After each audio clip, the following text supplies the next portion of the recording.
Top 10 poorest countries in Africa right now. On number 10 we have Somalia. GDP per capita 590.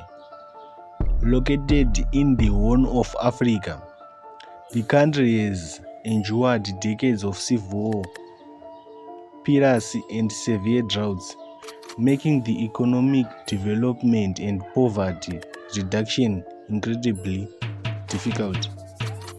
Number 9 we have Niger. GDP per capita 560. A vast landlocked country in the West Africa, with a high percentage of its land area occupied by the Sahara Desert. It is highly vulnerable to droughts and relies on agricultural exports. Number 8 we have Madagascar. GDP per capita 470. An island nation with a unique ecosystem. Its economy is heavily tied to agriculture and tourism, both which faces severe disruptions from extremely weather events. On number 7 we have Sierra Leone. GDP per capita 470 to 500.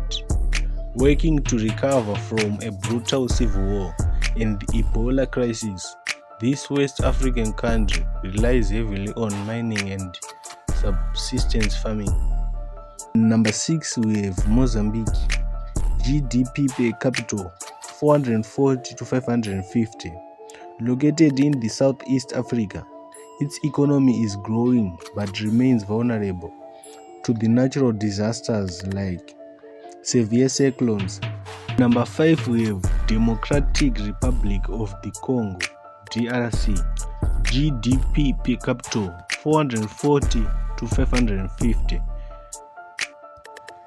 Massive in size and incredibly rich in natural resources, the DRC suffers from decades of conflicts, poor infrastructure, and a weak governance, causing widespread poverty. Number 4 we have Malawi. GDP per capita 350 to 630. Another landlocked nation relying heavily on rain-fed agriculture. Economic growth is frequently hampered by frequent droughts and extremely economic shocks. Central African Republic CAR. GDP per capita 420 to 490. Despite being rich in resources like gold, diamonds and timber, chronic conflicts and instability have devastated the economy. Number 2 we have South Sudan. GDP per capita 250. The world's youngest nation has struggled with a prolonged internal conflict and a heavy economic rely on oil, stalling infrastructure developments and widespread poverty. Number 1 we have Burundi. GDP per capita 230 to 260. And landlocked East African nation, economy is predominantly driven subsistence agriculture, making the countries vulnerable to climate shocks and political instability.